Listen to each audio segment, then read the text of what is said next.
लागतार हाथ धरे। अच्छा मजाक करती हो। गोरी फूला धरी बड़ू पापा के परी बड़ू लगलू पसारे तू तो पाक पियर फराक वाली।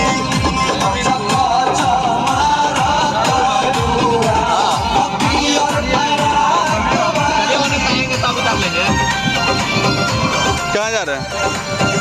अपना घर है। हाँ तो कथी उतार लेंगे? सामान। अच्छा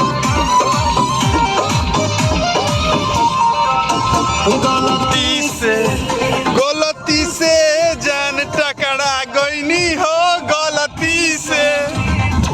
लड़की के देखी पापा लागी बड़ा का लागे की भांग खा के आगे बड़ा करत इशारा बाड़ू कहत आवारा बाड़ू गेलू खैलो मजाक पियर मारो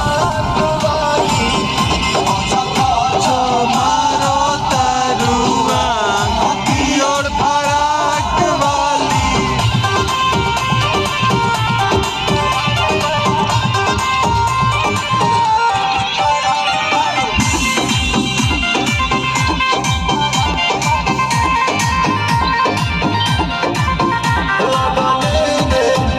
असो हो जा तू जाने ही अंगने में लगने में। सुना हमके पटावे ना तो फूलवे से भारत चला के रसगुल्लवे से।